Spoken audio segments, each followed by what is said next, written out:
Thank you guys for being here today. I'm Matt Hill. I'm the host of the Impossible Podcast.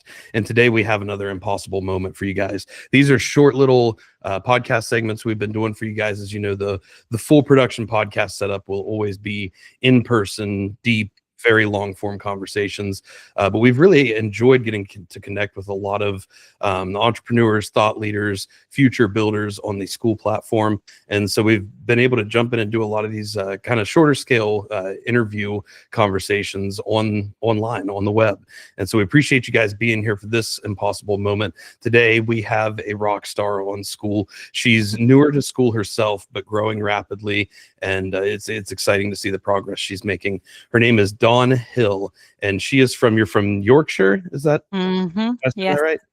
Yeah, she's from Yorkshire, England, and you guys are just going to love her voice and her perspective. She has a really unique perspective in the world of entrepreneurship and grind and hustle culture. She offers a great alternative but not even just an alternative, but just like a great complement to that approach and how we can better serve ourselves while we're pushing towards these massive, impossible goals we have for ourselves. So without further ado, I'm going to introduce Dawn Hill. Thanks for being here, Dawn. Thanks for having me. Yes, appreciate being here. And thanks for the introduction. That's very good. Yes, very new to Skool, and the Yorkshire will come out a lot in my accent. Apologize if I speak too quickly. I will try and rein it in. It's all good. In America, we love the English accent. This is I don't know if you guys feel the same about our accents or not, but we love the English accent. You just sound so much more acceptable than me. No.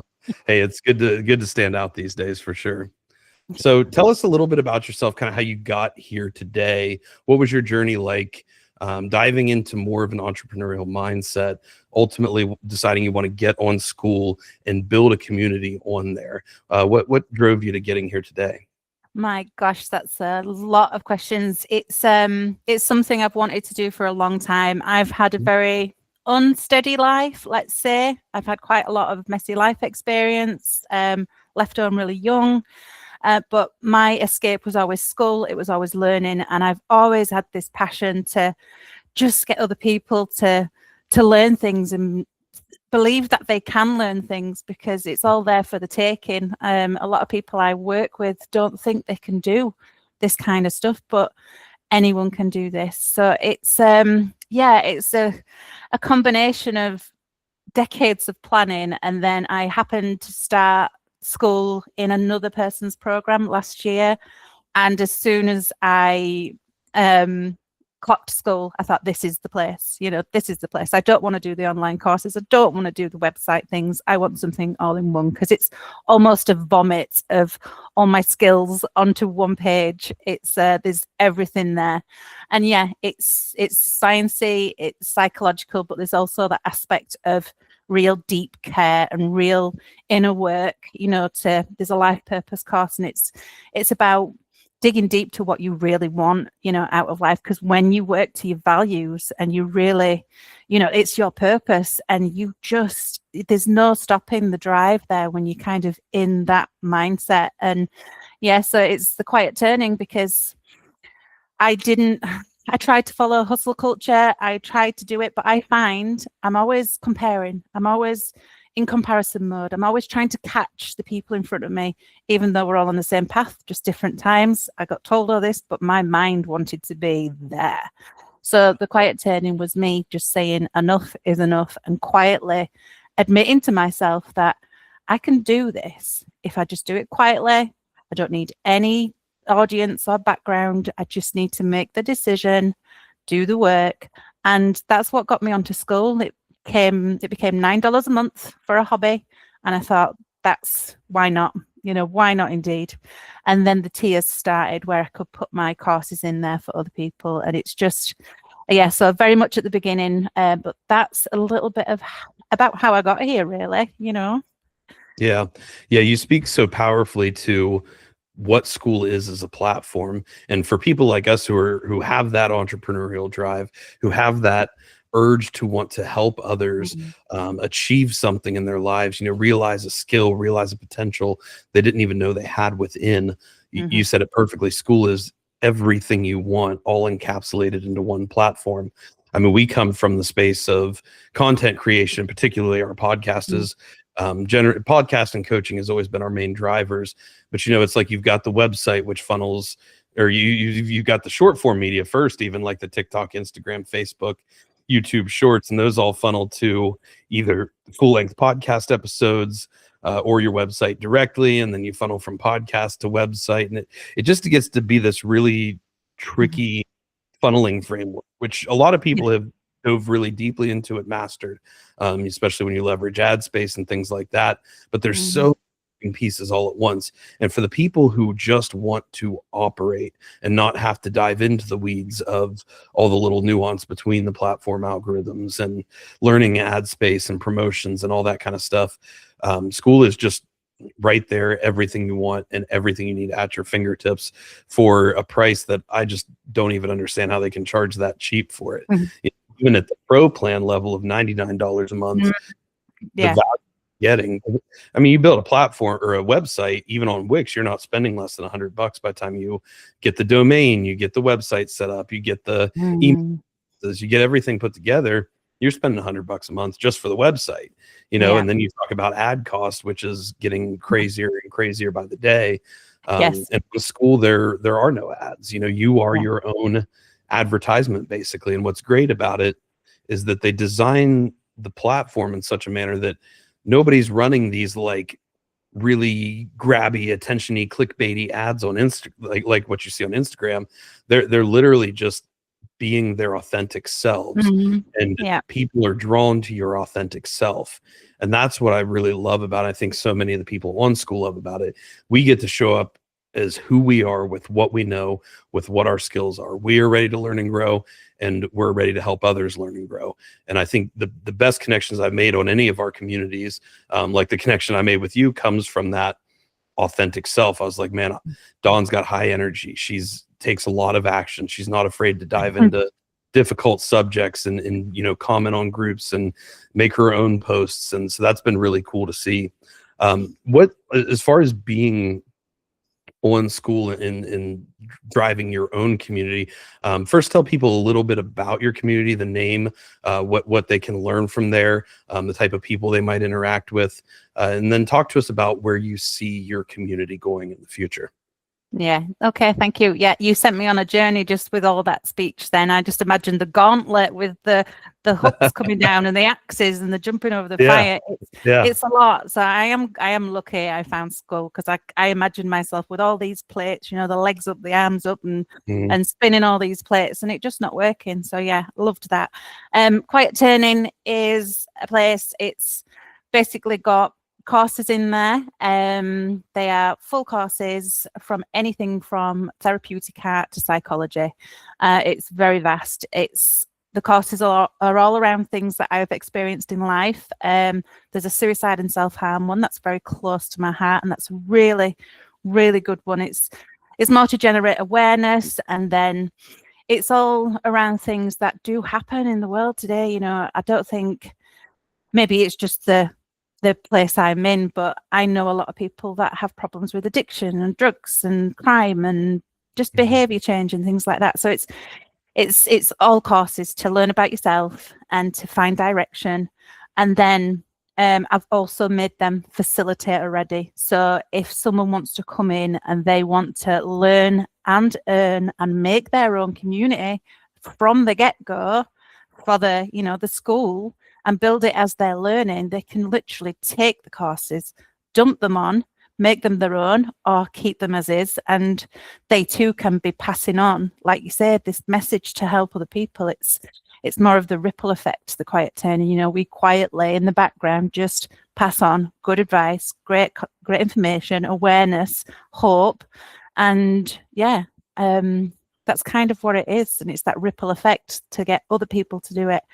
It's not a hustle for me, because money is fabulous, but to be fair, I don't know what I would do with money. I just want to be comfortable for me and my kids, and let other people go with this. But with Skool, you can just do so much. It's just coming into your group and Sean's and Scott's. there's so much that I'm learning in just the space of a few days. So it's really exciting. But I'm going to try and keep it quiet and stick to my own roots of, it's a safe space for people to come, be raw, be real, not, it's anonymous, they don't have to join in and comment and things, as long as they kind of do the work. It's whatever they want it to be for their journey, depending where they're at in that point of life. It's it's just a safe space. I've heard Sam, the CEO of Skool, and I think he's the original founder of Skool as well. I've heard him resonate with those thoughts and saying that he wants the communities to always be a place where, of course, we as community owners and them as a company, we want to drive engagement as much as possible. But he's offered the sentiment before that he always wants it to be a place where if people want to just kind of, I hate saying the word lurk because it's got a negative connotation, but if people want to just hang out quietly, they can feel comfortable doing that, and they can still read and learn and take courses and engage in their own way without having to comment on every single post, without having to like every single post. I think that's an important sentiment for us to keep, because while we are definitely people who are very high energy, very high action, and we want to kind of take the world by storm maybe a little too much sometimes, there's definitely people who love the quieter approach. And I think that's where your community really shines through, is it offers that space for people. So you talk about having courses in addiction and mental health and self-harm and suicide prevention. We've actually done a number of full-length podcasts with people who have battled these very same things, and it's something that I think deeply impacts everybody, but I know it definitely deeply impacts myself and my business partner and co-host Austin. What drew you to wanting to help people with those sort of challenges in life?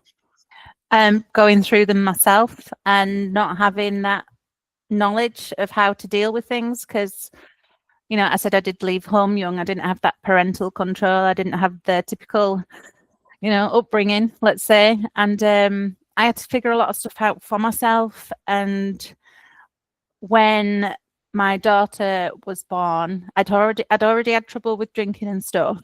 But once my daughter was born, it had evened out. But 2 of my friends took their lives in a pact. So I then had this sudden gap where I didn't know what to do with that. It was very strange. So of course I learned about it, and then to try and fix the addiction, I learned about the drugs and alcohol, the limbic system, the neural pathways, everything as to what happens when we have a drink, and all the sciencey stuff that came with that was all to do with Pavlov's dogs. So then I was drawn to like all these experiments, and psychology came, and it's just the way that my life has taken me. And it's every course in there I have done myself to help me. The therapeutic art, it's when I could not find the words to express how I felt, because I just didn't know the words. I'd never spoken before to people. I'd never had that, shoulder to lean on. It was always just internal. So I think that's why this quiet space is just so important for me to, like you say, pass on to the right people that are drawn to it. We can be authentic, we can be ourselves, and it's a really safe place for people to come and just be themselves and, not feel.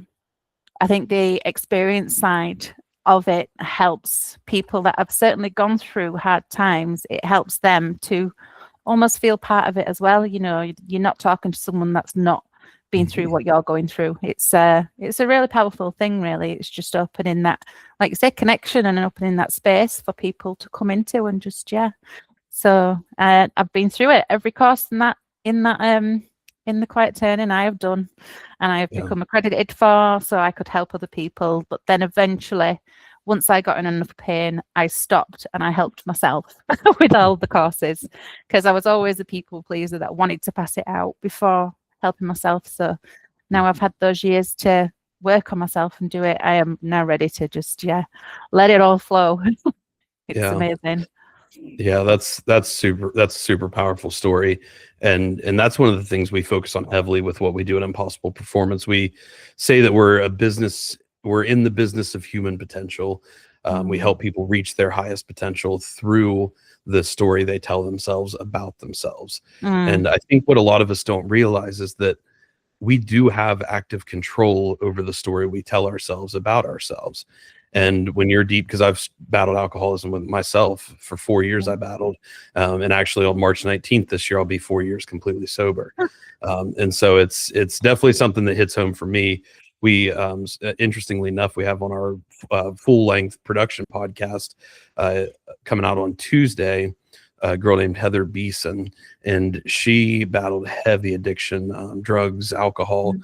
She tells a really powerful story about how she passed out from shooting up heroin in a Kohl's parking lot in a dangerous part of town with her 2-year-old daughter in the back seat, you know, and you can see the gravity that those experiences have on her. And she gave a really powerful message about how there is no cure to addiction necessarily, but the way that we overcome it is through the identity we define for ourselves. And it was really powerful hearing her message. And I didn't even realize it until after she had given that whole message. But I was like, you know what, when I finally quit drinking, it was a shift in identity for me.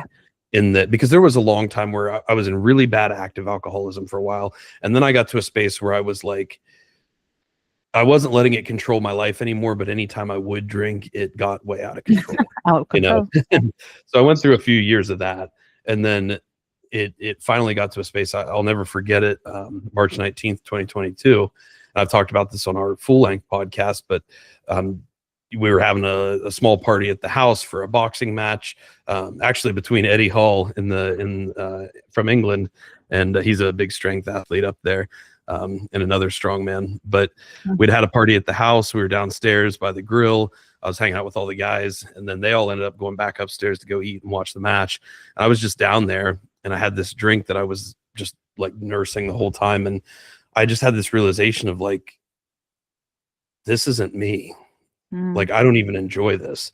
And I'll never forget pouring it out off the side of our back patio, and just never drank again after that. And now it's to the point that, like, for me personally, I don't think there's anything wrong with drinking if people can do it responsibly.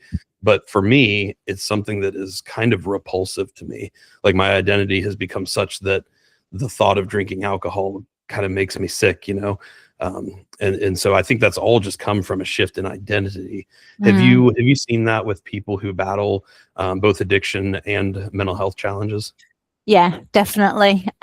Because I think when people come in, I used to work with a lot of people that were in and out of prisons over here.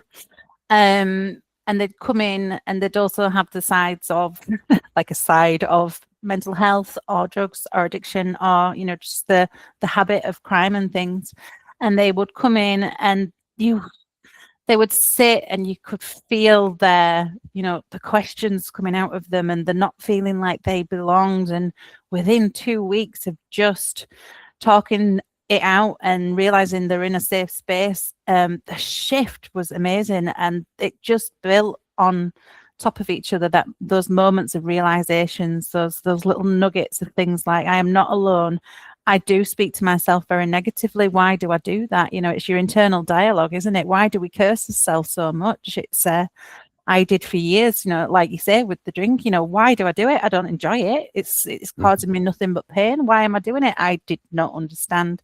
It was, it had to be a shift. I had to change everything to do with me to change. It's and it sounds like a really big thing, but you just do it gradually, bit by bit. But yeah, people's eyes, they started lighting up, and you know, it's fantastic. And it is just that internal talk that we give to ourselves, like, I won't be able to do that. I'll never be able to do that.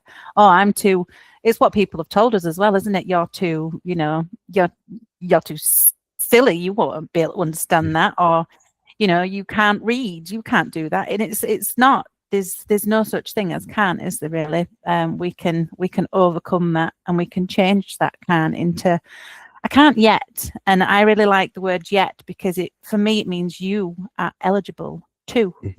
So when the kids say something like, oh, I can't do this, and I go, yet, like, oh yes, mum, I'm eligible too. It's just changing that, like you say, the mindset and the switch, and it has to flip. in the right way, and we've got to stop being so hard on ourselves. We're all human. It's I could go on forever about things like that. So yeah, I'll stop there. But yeah, no, I love it, and I think it's so powerful to talking about that, the story we tell ourselves, and it's not an easy thing to gain control over, but I think the first step is what you just laid out there, and that we've got to be aware of the story we're actively telling ourselves first. The things we allow to believe about ourselves, like, oh, I could never do this. With our with Impossible Performance, we have a whole charity side of it where we go out and run marathons to help raise money for kids battling cancer. I'm a childhood cancer survivor. My business partner Austin's a childhood cancer survivor, and it's something that's just very very near and dear to our hearts. And we love to help and give back to those kids. But whenever somebody, if you're around me long enough, I will ask you to run a marathon. It's just how it is. And I've done 2 half marathons, but there you go. Marathon I would not. Well, I classify a half marathon as a marathon, and I talked with the race director. We had him on the podcast of the Columbus Marathon here in Ohio, and he said he believes the same sentiment. He said a half marathon is just a different type of marathon. Anytime you're going that kind of distance to somebody who's never run it before, it's an inconceivable amount of miles. Yet you break it down, you train for it, and then you show up and do it. And yeah, it's not easy. It's extremely challenging, and you might even fail the first couple times, and that's okay.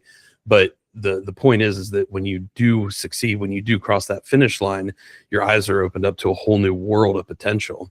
But it's amazing how many times I ask somebody if they want to run a marathon, and the immediate response is, there's absolutely no way I could do that. Like, just immediate shutdown. And it's so funny because I'm an amputee. I only have one leg, and I'm a competitive strength athlete. And when I'm in heavy competition season, my weight gets up like 290, 300 pounds.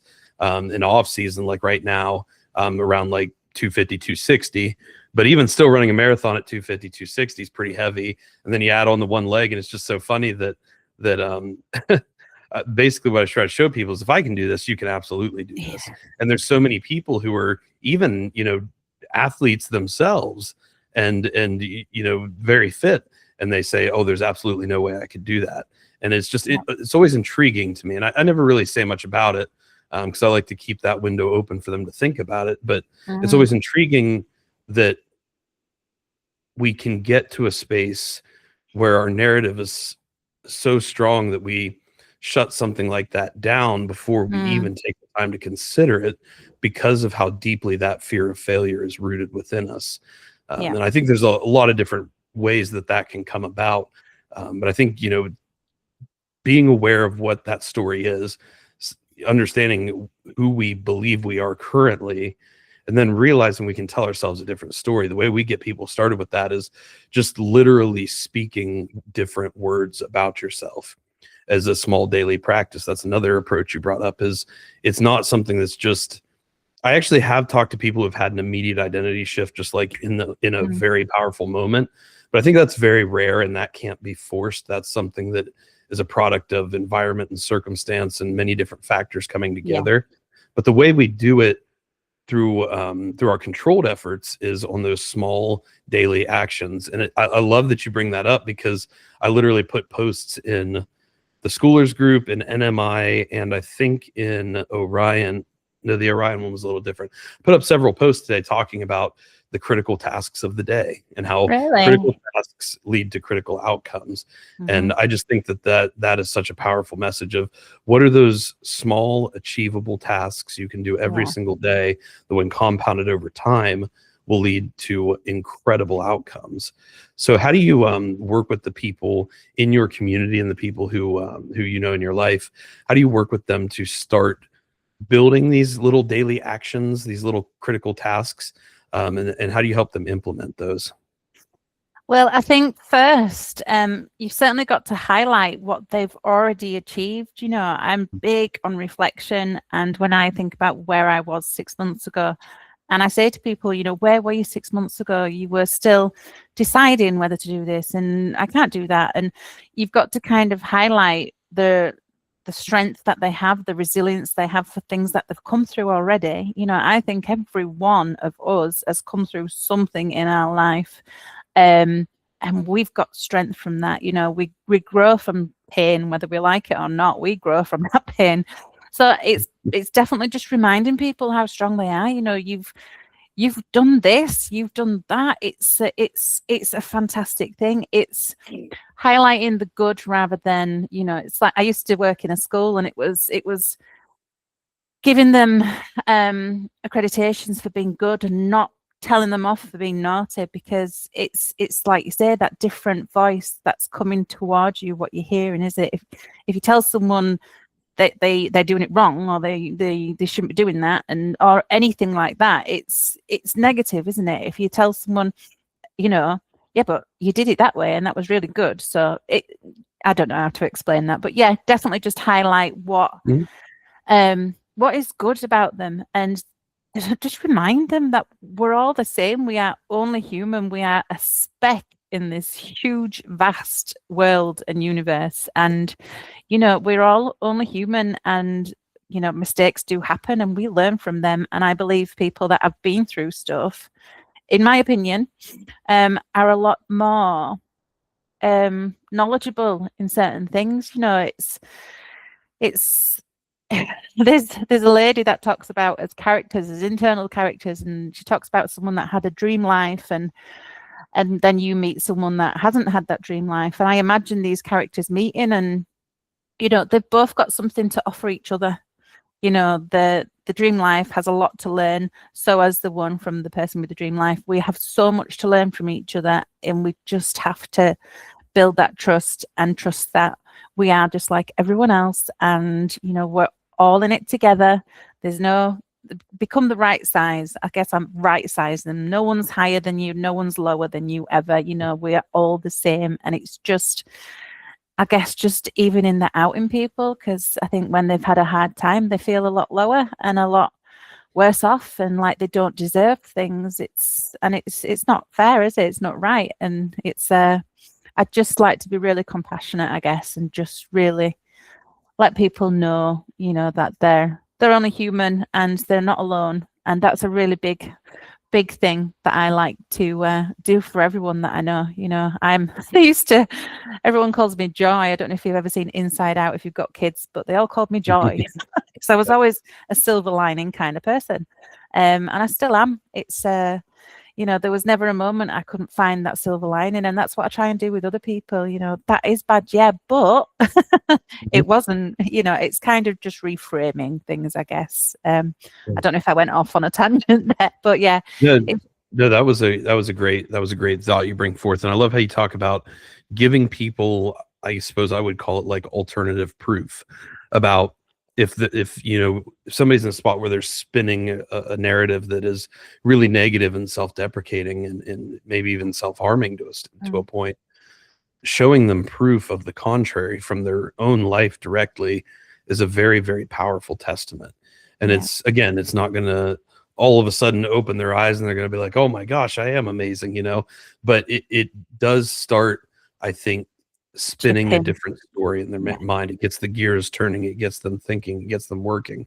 And another thing I love to tell people is that what if you, because we talk about our main mantra is be impossible.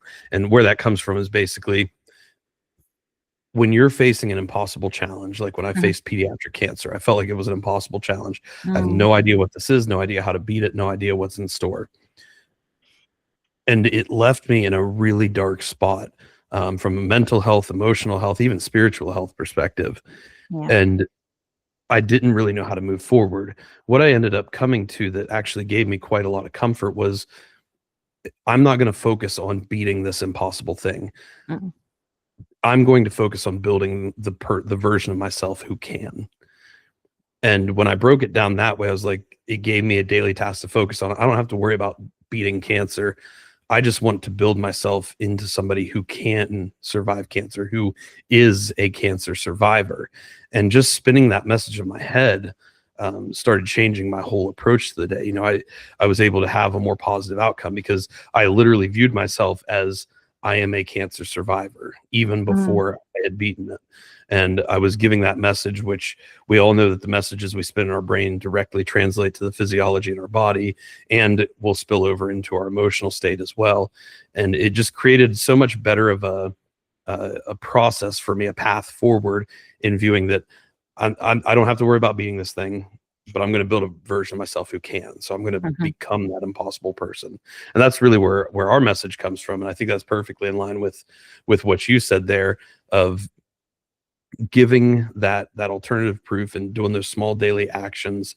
And really, if we sit people down and say, hey, look, what if you just told yourself actively, spoke it out loud, doesn't even have to be in the mirror, but what if you told yourself, I am special, I have potential, I can do this, even if you don't believe it, can you physically speak those words? And then if you do that for every single day for a year's time, I guarantee you will have a shifted belief about yourself. Yeah, because you have got your own voice telling you this stuff, and it's accountability. It's like it's that enough is enough, isn't it? It's I am, whether you believe it or not, and you're looking in the mirror, and it's powerful stuff. Yeah, I agree 100%. And before we wrap things up here, because I've really loved this conversation, I always like to get an idea from people for your community. If somebody's like looking for help, doesn't know where to turn, what would be the main person that you want to serve with your community? Who is the person you're looking for to join your community, so that people listening to this, they hear that and they think, oh, that sounds a lot like me, they would be, inclined to join your community and learn and grow? I think it's a tricky one, isn't it? It's just, I want to help everyone, of course, but I guess people that have, feel like they're in the impossible situations, are in that stuck between the rock and the hard place, and they just can't see your way out. It's just someone it's hard, isn't it? Because I'm going to start doing a lot more videos, because I just want them to talk to me and just be able to get where they're at, and just see, I guess, if you're in 3 months' time, if your life could be something else, what would that look like? What would that feel like? And just, it's people that feel like, I guess, they don't know which way to turn, and they just need that bit of guidance, that step by step, with like no performance, no pressure, just a nice guided way into a different kind of living. So people that have had enough, they're stuck in a cycle, they're stuck in the loops, and they just want to get out. Definitely parents, single parents, and people that have suffered from addiction and self-harm. It's it's very targeted to people that have experienced these, or know people that have these kind of things and want to be aware. And just, it's a powerful message, isn't it, that we're spreading along. Yeah, I love that. So for you guys listening today, if you were somebody who feels like you were in a really stuck spot in life, you've got you're spinning all the plates we talked about earlier, or you've got a big decision, or you're stuck between two challenges and you don't know where to go, don't know how to move forward, don't know where to turn, the Quiet Turning Inner Circle could be a perfect community for you to jump into. It's free to join at the base level, correct? Yep, it is free to join. Yeah, free to join at the base level. So there's no strings attached. You can jump right in. You can be an engaged active member, or like Don talked about, you're more than welcome to sit and observe and learn quietly, however you need best to serve yourself. And it offers a unique approach, a different mindset and strategy for changing that narrative that you say about yourself, and moving forward and really redefining that identity you have for yourself. So if you're somebody who doesn't feel like you fit in, doesn't feel like you have a path forward, doesn't even feel like you have a place in this world, you will have a place in the Quiet Turning. So Don, I really appreciate you being here today. One final thought I want to close with, because it really triggered in my brain when you were speaking earlier. There's a podcast episode with Chris Williamson, also an English guy, and Alex Hormozy, which pretty much anybody on Skool knows who Alex Hormozy is. And they were talking about happiness in the episode. And they've talked about it several times before, but there was this unique idea that Alex brought up, where he said he learned this at a young age, where he was working just basically a day job, and he went out. It was weekend time. He went out, had a really great weekend, hung out with friends, got lifts in, did whatever. He came back Monday morning, and his boss asked him, how was your weekend? And he paused and thought, and he was like, it was actually a really good weekend. I did this and this and this. And he said it was like kind of like the perfect weekend. He's like, I got to do everything that brought me joy in life.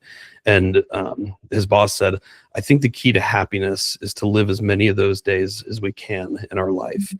And I think that's a really powerful observation, because you talked earlier about how, and I am guilty as could be of this. We think, oh, when I get here, I'll be happy. When I get here, I'll be happy. When I get here, when I've got the 10K a month or 50K a month or whatever, and I got all these cars and the giant community, whatever else you think, then I'll be successful, then I'll be happy. And what we don't realize is there's a whole slew of challenges we couldn't even predict that comes with that life, even as successful as it may seem on the outside. And so what I think is really powerful about that perspective is we have happiness available to us right now. Yeah. And one of the powerful things I got out of that was design your perfect day, whatever that big 3 or 4 activities are that would happen in a perfect day, whether it's spending time with your kids, spending time with friends, getting a lift in, playing a football game like you talked about. Design your ideal day and then find a way to live that as much as you can. And I think that's just such a powerful testament. And I think that's something you're doing a great job with in pushing forward in this entrepreneurial venture, while not allowing it to consume you, control your life, still doing everything you want to do, because you've got a powerful perspective in realizing that happiness is available to you right now. Yeah, it's definitely in the moments on that journey towards the 10K and the things. It's those memories that you do you remember when that happened? Do you remember when we were there? It's those moments, and it it's I love the moments that lead up to things like that. It's I, especially after going through what I've been through, the quiet times with my kids when they are quiet. And and just like you said, today playing football with my son, it's just those times, and it's nice. I look after dogs. That's brilliant. Walking in the woods, it's those times that make me happy. And I think, I'm kind of lucky, really. I could have been dead. I could have been a lot worse than I am. So happiness is powerful. Yeah. And even there, I can see the powerful story you're telling yourself about yourself. And I love it. And I think you're a great teacher for that. And anybody in your community is going to learn that skill, be able to battle the challenges they have in life, work to overcome them, and build a new narrative, build a new perspective going forward in their own lives. So Dawn, thank you so much for being here, jumping on with us today. Anything else you want to add before we get off here? No, thank you. I think my mind's just gone because 2 dogs have come up. 1 kid's come up and started caving. Hey, you're all good. Really well. This is just but I really appreciate the call, and it's really good to connect with you. And you said earlier about if we are still in touch, I'm hoping we're in touch in a few years, because it's a growth together thing, isn't it? So that's it. We've got to think of the long term. We are making connections that will last, and that's where the happiness lies, I guess. Yeah, absolutely. I love it. And I love that that actually you're in Yorkshire. Austin, my co-host and business partner, will be in Manchester here in the next few months. So we may have to connect. Yeah, we may have to connect. He did message me, or he sent a message on one of the things. Is in Manchester. We should have a powerful coffee. So I was like, excellent. Yeah, he's an awesome dude. He's got such a creative mind, and just one of those people you never know what kind of perspective he's going to bring. So I love that he adds so much to what we do and our message. But yeah, we'll have to make that happen. Get you on a full length, and then share even more deeply with other people about your story. So. Oh yes, favorite color or deepest trauma? Oh, so I used to ask people if they said I was all right. What do you want to know? Do you want my favorite color or my deepest regret? I love that. I'm going to use that going forward. Use it. Yeah. Well, guys, Okay. thank you for being here today. Thank you for listening. As always, the only thing that we ever ask for you is if you got something out of today's episode, please share it with someone you know whom you believe it could help. Either copy and paste the link into your own Skool community or a community you're a part of, if promotion is allowed. Share it with people and see if they can learn something from this message. We're going to put the link to Don's community in the show notes, as well as a link to the Orion Collective, which is our free community of entrepreneurs, thought leaders, future builders, just as purely a social space for us to hang out, chat, have conversations like we've had with Don today, just to learn, grow, and connect and build together. So thank you guys for listening. Thank you for being here. And as always, be impossible.